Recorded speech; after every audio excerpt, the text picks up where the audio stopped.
Antony Blinken raises concern over mass DNA collection in Tibet and Xinjiang, angering the CCP. U.S. watchdog, Mainland China audits botched at an unacceptable rate. Smartphone apps race, China runs neck and neck with U.S. despite security concerns. Fishmeal Chinese factory in Gambia, fishy business.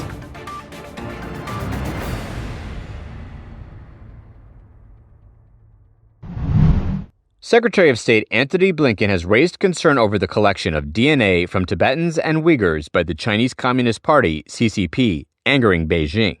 During a recent Freedom House Award ceremony in Washington, Blinken spoke about the potential human rights concerns associated with access to human genomic data. He noted that biotechnological advances have made it possible for DNA-based genomic surveillance, which could enable human rights violations.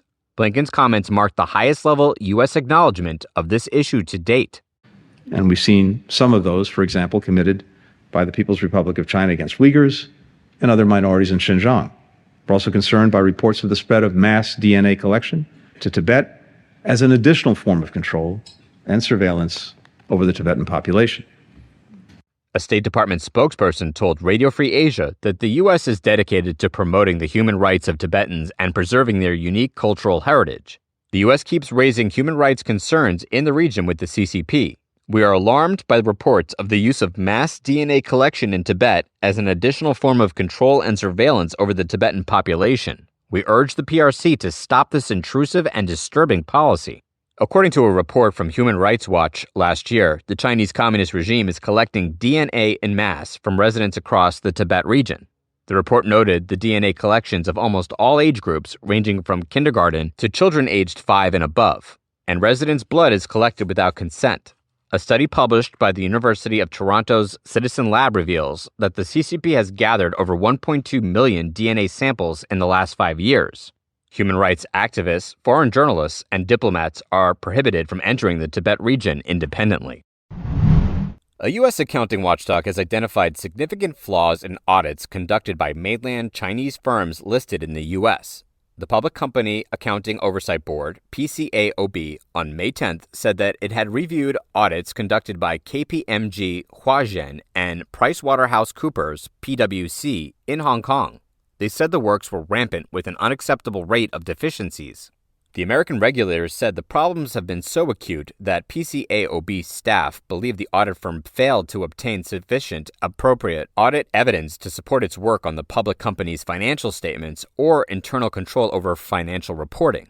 China and the U.S. reached a milestone last August as Beijing ceded and allowed U.S. officials to evaluate the audit papers of accounting firms in the mainland and Hong Kong. Washington pressed for access to audits of the companies lest the U.S. stock market rejects them, but Chinese officials were reluctant, citing security worries. The U.S. may have had the right reason to be determined, as the PCAOB report found that all of KPMG Huazhen's audits and 75% of PwC Hong Kong's had deficiencies. The accounting watchdog reviewed 4 audits from each firm for fiscal years, mostly ending in 2021. According to Reuters, PCAOB Chair Erica Williams said, "The fact that we found so many deficiencies is really a sign that the inspection process worked, and now we could go about the work of holding firms accountable and driving audit quality."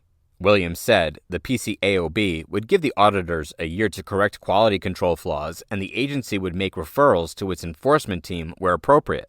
Such investigations could result in monetary penalties or barring audit firms from working for U.S.-listed companies. PCW in Hong Kong said it is working with the PCAOB to resolve the issues highlighted. KPMG Huazhen in China said it had taken measures to address the problems the PCAOB had found. Despite its government's concerns over security threats, Chinese-backed smartphone apps are gaining popularity worldwide. Citing data from U.S. research company Sensor Tower, which looked at downloads from Google and Apple distribution services, Nikkei Asia reported on May 14th that China-linked apps accounted for a third of the total in the first quarter of the year among the top 5 downloads in 95 nations and regions. In the first quarter, 156 of the 475 top applications were Chinese, a rise of 8 points from 2020, accounting for 33% of the total.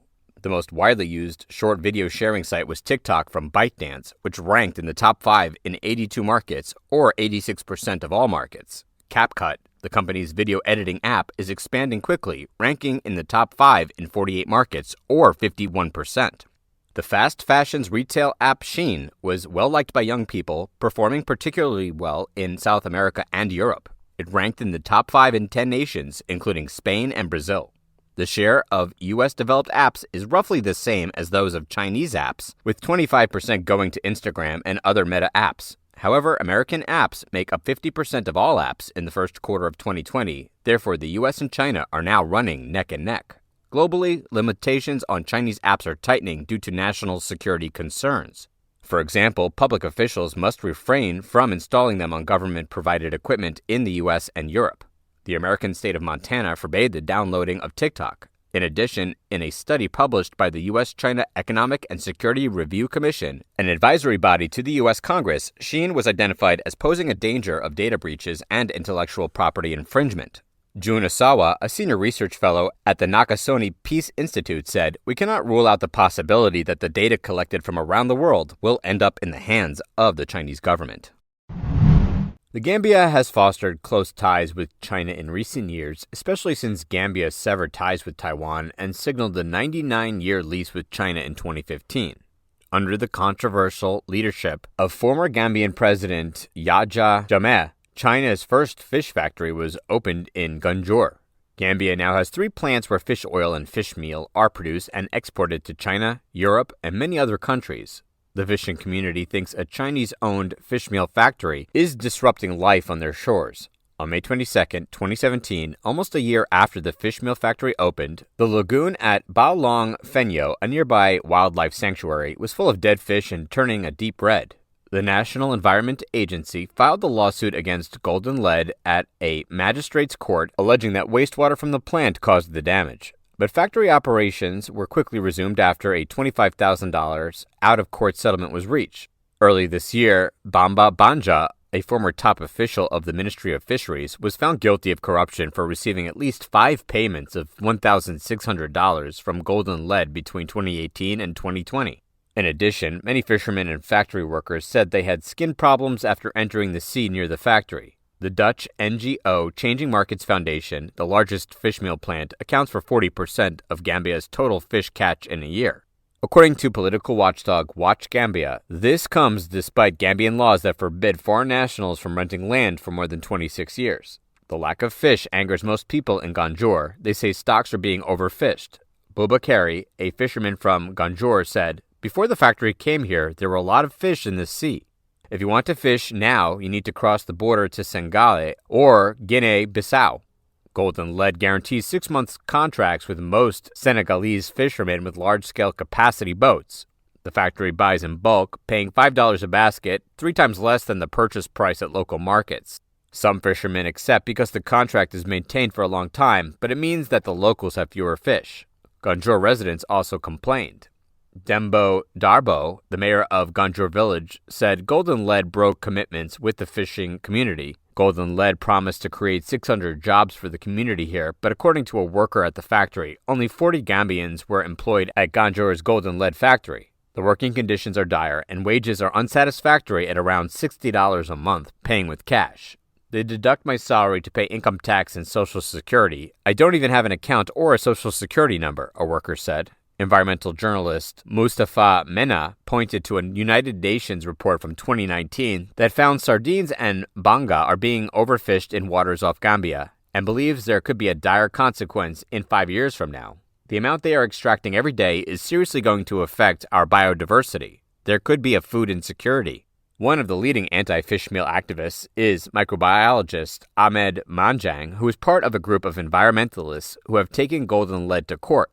Their civil lawsuits cites $250,000 worth of damages to the environment, but Manjang is angry that the case has been postponed several times since July 2017.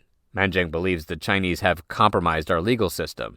Not long ago, he and 5 other activists involved in the case were offered cash bribes at the factory, which they refused. Young Gambian activist Bumba Jana, who is persistently fighting to cancel Golden Lead's 99-year lease, said the future will be very dark for the Gambia if the lease is still valid at the time of his death.